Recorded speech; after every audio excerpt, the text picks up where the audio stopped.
Le greffier, bonjour. Affaire numéro IT 9834A.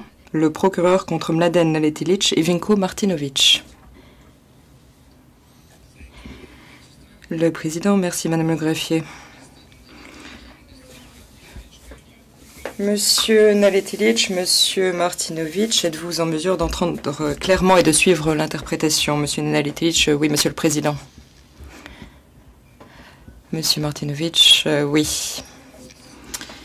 Je vais maintenant inviter les parties à se présenter, à commencer par la défense.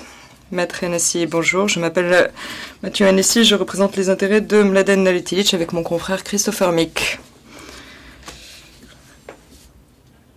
Maître Kearns, bonjour, je représente les intérêts de Vinko Martinović avec mon confrère Jelimir Par. Le président, merci. Je me tourne maintenant vers l'accusation. Le procureur, je m'appelle Norman Farrell, je représente le bureau du procureur avec mes confrères Peter Kremer, Marie-Ursula Kind, Xavier Tracol, Stéphane Wirth et Lourdes Galicia. Le président, merci. Ainsi que l'a annoncé Madame le greffier, c'est à l'affaire le procureur contre Mladen Naletilić et Vinko Martinović qu'est consacrée la présente audience. Comme indiqué dans l'ordonnance portant calendrier du 18 avril 2006, la Chambre d'appel est réunie aujourd'hui pour rendre son arrêt en l'espèce.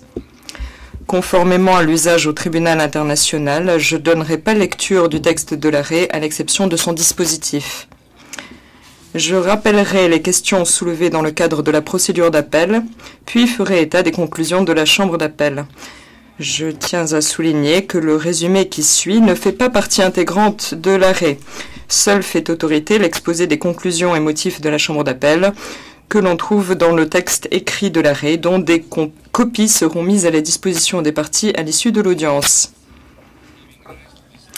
La présente affaire concerne des événements survenus entre avril 1993 et janvier 1994 durant le conflit qui a opposé le Conseil de défense croate, le HVO, et l'armée de Bosnie-Herzégovine, l'ABIH, à Mostar et dans les municipalités voisines du sud-ouest de la Bosnie-Herzégovine.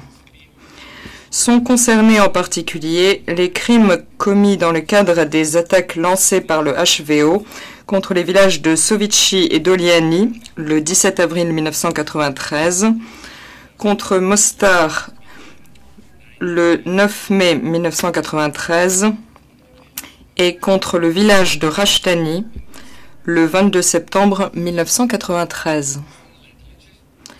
Mladen Naletilić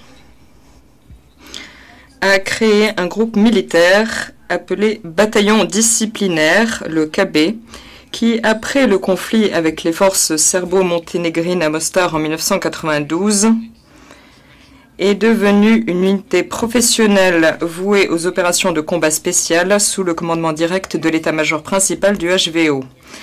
Plusieurs groupes antiterroristes ATG étaient rattachés au KB. Le 31 mars 2003, la Chambre de première instance, saisie de l'espèce, a déclaré Mladen Naletilić coupable de 8 chefs d'accusation, à savoir persécution, un crime contre l'humanité, travail illégal, une violation des lois ou coutumes de la guerre, torture, un crime contre l'humanité, torture, une infraction grave aux conventions de Genève de 1949, le fait de causer intentionnellement de grandes souffrances ou de porter des atteintes graves à l'intégrité physique ou à la santé, une infraction grave aux conventions de Genève de 1949, transfert illégal d'un civil, une infraction grave aux conventions de Genève de 1949, destruction sans motif et que ne justifie pas les exigences militaires, une violation des lois ou coutumes de la guerre, et pillage de biens publics ou privés, une violation des lois ou coutumes de la guerre.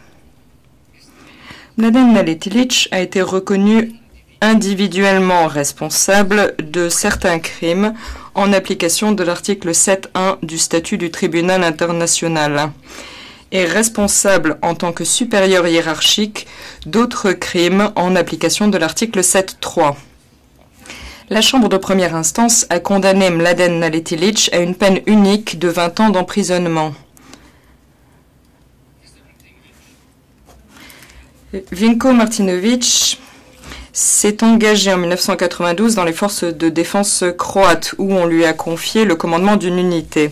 À partir de la mi-mai 1993 au moins, il commandait un groupe de soldats qui tenaient des positions situées sur une partie de la ligne de front à Mostar.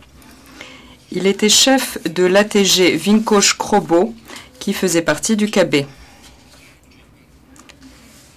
La Chambre de première instance a déclaré Vinko Martinović coupable de 9 chefs d'accusation, à savoir persécution, un crime contre l'humanité, acte inhumain, un crime contre l'humanité, acte inhumain, une infraction grave aux conventions de Genève de 1949, travail illégal, une violation des lois ou coutumes de la guerre, le fait de causer intentionnellement de grandes souffrances ou de porter des atteintes graves à l'intégrité physique ou à la santé, une infraction grave aux conventions de Genève de 1949, assassinat, un crime contre l'humanité, homicide intentionnel, une infraction grave aux conventions de Genève de 1949, transfert illégal d'un civil, une infraction grave aux conventions de Genève de 1949, et pillage de biens publics ou privés, une violation des lois ou coutumes de la guerre. Vinko Martinović a été reconnu individuellement responsable de certains crimes en application de l'article 7.1 du statut et responsable en tant que supérieur hiérarchique d'autres crimes en application de l'article 7.3. La Chambre de première instance a condamné Vinko Martinović à une peine unique de 18 ans d'emprisonnement. La Chambre d'appel va maintenant passer en revue les moyens d'appel soulevés en l'espèce, en commençant par ceux de Mladen Naletilić et de Vinko Martinović concernant le droit à une procédure régulière et le caractère international du conflit armé, suivi par 2 moyens d'appel de l'accusation concernant les persécutions et l'expulsion. La Chambre d'appel se penchera ensuite sur les moyens d'appel soulevés par Mladen Naletilić et Vinko Martinović concernant les erreurs de fait relevées dans le jugement. Elle examinera ensemble les moyens d'appel de l'accusation et de Vinko Martinović concernant le cumul de déclarations de culpabilité. Pour finir, elle traitera de l'appel interjeté contre la peine par Mladen Naletilić et par Vinko Martinović et donnera lecture du dispositif de l'arrêt. La Chambre d'appel va d'abord s'intéresser aux moyens d'appel de Mladen Naletilić et de Vinko Martinović concernant le droit à une procédure régulière. Mladen Naletilić dans ses 12e et 21e moyens d'appel et Vinko Martinović dans son 2e moyen d'appel soutiennent que l'acte d'accusation manquait de précision, car il ne présentait pas de manière suffisamment détaillée certains faits dont ils ont pourtant été reconnus coupables. La Chambre d'appel rappelle que pour qu'un acte d'accusation soit suffisamment précis, il faut qu'il expose les faits essentiels reprochés de manière suffisamment circonstanciée pour informer clairement l'accusé des accusations portées contre lui et lui permettre de préparer comme il convient sa défense. Dans certains cas, cependant, le vice de forme qui entachait l'acte d'accusation peut être couvert et l'accusé déclaré coupable si l'accusation a fourni en temps voulu à ce dernier des informations claires et cohérentes concernant les faits sur lesquels reposent les accusations portées contre lui, de façon à ce qu'il soit raisonnablement en mesure de connaître la nature des accusations portées contre lui. En revanche, s'il y a eu violation du droit à un procès équitable en ce que l'accusé n'a pas été suffisamment informé des règles du droit et des faits sur lesquels reposent les accusations portées contre lui, il ne peut être déclaré coupable. Bien que la Chambre d'appel estime que l'acte d'accusation n'expose pas de manière suffisamment détaillée les faits essentiels relatifs aux accusations concernant la plupart des épisodes contestés par Mladen Naletilić et Vinko Martinović, elle est d'avis que l'accusation a couvert le vice qui entachait l'acte d'accusation en fournissant en temps voulu des informations claires et cohérentes, sauf en ce qui concerne les 3 épisodes suivants. Premièrement, la transformation d'une propriété privée en quartier général pour l'unité de Vinko Martinović le 7 juillet 1993 ou vers cette date. Deuxièmement, les sévices infligés en juillet ou en août 1993 à plusieurs prisonniers dans la zone placée sous le commandement de Vinko Martinović. Et troisièmement, les sévices infligés à un prisonnier appelé Tsotsa. En conséquence, s'agissant de ces 3 épisodes, la Chambre de première instance a eu tort de conclure que Vinko Martinović était responsable. La Chambre d'appel rejette le 12e moyen d'appel de Mladen Naletilić dans son intégralité et rejette son 21e moyen d'appel en ce qu'il a trait à l'imprécision de l'acte d'accusation. Le 2e moyen d'appel de Vinko Martinović est partiellement accueilli.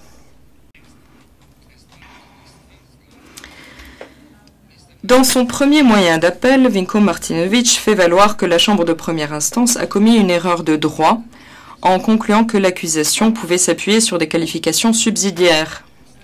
La Chambre d'appel estime que, même s'il est possible de reprocher à l'accusé un même crime sur la base de plusieurs qualifications, cela dépend des circonstances de l'affaire. En l'espèce, la Chambre de première instance a conclu à bon droit que l'accusation pouvait retenir des qualifications subsidiaires. Comme la Chambre d'appel l'a précédemment conclu, le cumul de qualifications est en principe autorisé, car avant la présentation de l'ensemble des moyens de preuve, on ne peut déterminer avec certitude laquelle des accusations portées contre l'accusé sera prouvée. Le même raisonnement s'applique aux qualifications subsidiaires, car une fois que les parties ont présenté leurs éléments de preuve, la Chambre de première instance est mieux à même, si ceux-ci sont suffisants, d'apprécier quelles qualifications peuvent être retenues. Aussi, la Chambre d'appel rejette-t-elle dans son intégralité cette branche du moyen d'appel soulevé par Vinko Martinović. La Chambre d'appel va maintenant se pencher sur les moyens d'appel soulevés par Mladen Naletilić et Vinko Martinović concernant le caractère international du conflit armé. La Chambre de première instance a déclaré Mladen Naletilić et Vinko Martinović coupables de plusieurs chefs d'infraction graves aux conventions de Genève de 1949, sur la base de l'article 2 du statut. Mladen Naletilić, dans son 37e moyen d'appel, et Vinko Martinović, dans son premier moyen d'appel, font valoir que la Chambre de première instance a commis une erreur de droit en concluant à l'existence d'un conflit armé international pendant la période et dans la région couverte par l'acte d'accusation, et en les déclarant par conséquent coupables d'infractions graves aux conventions de Genève de 1949. Ils soutiennent que la Chambre de première instance ne pouvait se fier aux preuves qui lui ont été présentées et ajoutent qu'il ne saurait être tenu responsable du caractère du conflit armé. La Chambre d'appel estime que les arguments avancés par Mladen Naletilić et Vinko Martinović au sujet du manque de fiabilité des preuves ne remplissent pas les conditions de forme requises pour être présentés en appel. Partant, ils sont rejetés. Par ailleurs, la Chambre d'appel note que Mladen Naletilić et Vinko Martinović n'ont pas été tenus responsables du caractère international du conflit, mais des crimes commis dans le cadre d'un conflit armé international. La Chambre d'appel estime néanmoins qu'il convient d'examiner de façon plus approfondie une question connexe, implicitement soulevée par les appelants, celle de savoir si la Chambre de première instance a commis une erreur de droit en n'exigeant pas de l'accusation qu'elle prouve que Mladen Naletilić et Vinko Martinović avaient connaissance du caractère international du conflit armé, ce qui constitue l'une des conditions d'application de l'article 2 du statut. La Chambre d'appel rappelle que l'article 2 du statut donne au tribunal international le pouvoir de poursuivre les personnes qui commettent ou donnent l'ordre de commettre des infractions graves aux conventions de Genève du 12 août 1949, à savoir les actes dirigés contre des personnes ou des biens protégés au terme des dispositions de la Convention de Genève pertinente. Il ressort clairement des termes des conventions de Genève que les dispositions relatives aux infractions graves ne sont applicables que dans le cadre de conflits armés internationaux. Dans l'arrêt Tadić, la Chambre d'appel a estimé que l'article 2 du statut supposait l'existence d'un conflit armé international et que, partant, il ne s'appliquait qu'aux infractions commises dans le cadre de ce type de conflit. La Chambre d'appel considère que l'existence d'un conflit armé et le caractère international de celui-ci sont deux conditions d'application de l'article 2, ainsi qu'il a été reconnu dans l'arrêt Tadić, et deux éléments constitutifs des crimes qui y sont visés. Dans l'arrêt Kordić, la Chambre d'appel a jugé que même si l'accusé ne doit pas nécessairement avoir déterminé la nature juridique exacte du conflit armé, il faut qu'il ait eu connaissance des circonstances factuelles, c'est-à-dire qu'il ait su qu'un État étranger était parti au conflit armé pour être tenu responsable d'un crime visé à l'article 2. En effet, le principe de la culpabilité individuelle suppose qu'un accusé ne peut être déclaré coupable d'un crime que s'il avait connaissance de l'élément matériel du crime. Le déclarer coupable sans établir qu'il avait connaissance des faits antérieurs qui ont permis d'incriminer son comportement revient à lui dénier le droit à la présomption d'innocence. En conséquence, l'obligation qu'a l'accusation de prouver l'intention requise pour commettre un crime visé à l'article 2 du statut comprend aussi celle de prouver que l'accusé avait connaissance des circonstances factuelles se rapportant à l'internationalité du conflit. Aussi, la Chambre d'appel estime-t-elle que la Chambre de première instance a commis une erreur en ne concluant pas expressément que l'accusation avait démontré que Mladen Naletić et Vinko Martinović avaient connaissance des faits qui conféraient au conflit armé un caractère international. Toutefois, cette erreur n'a eu aucune incidence sur le jugement. Vu l'ensemble des conclusions tirées par la Chambre de première instance, la seule conclusion à laquelle un juge du fait aurait pu raisonnablement parvenir est que Mladen Naletić et Vinko Martinović avaient connaissance des circonstances factuelles nécessaires.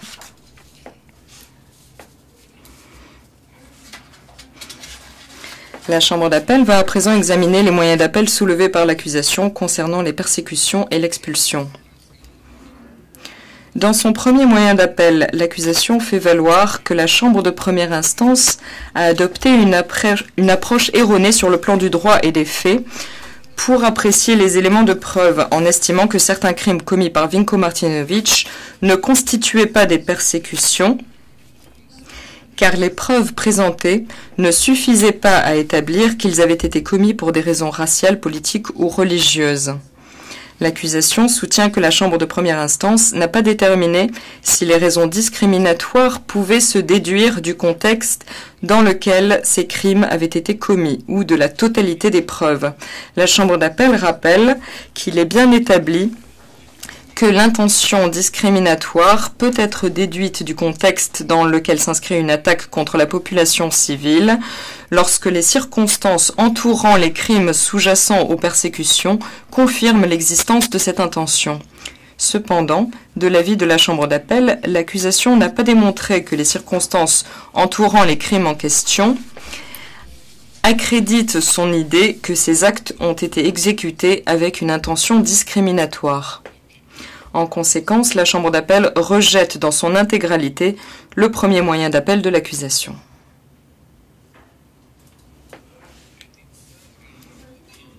Dans son troisième moyen d'appel, l'accusation fait valoir que la Chambre de première instance a commis une erreur de droit en concluant qu'à la différence du transfert forcé, l'expulsion exigeait le transfert de personnes au-delà des frontières d'un État.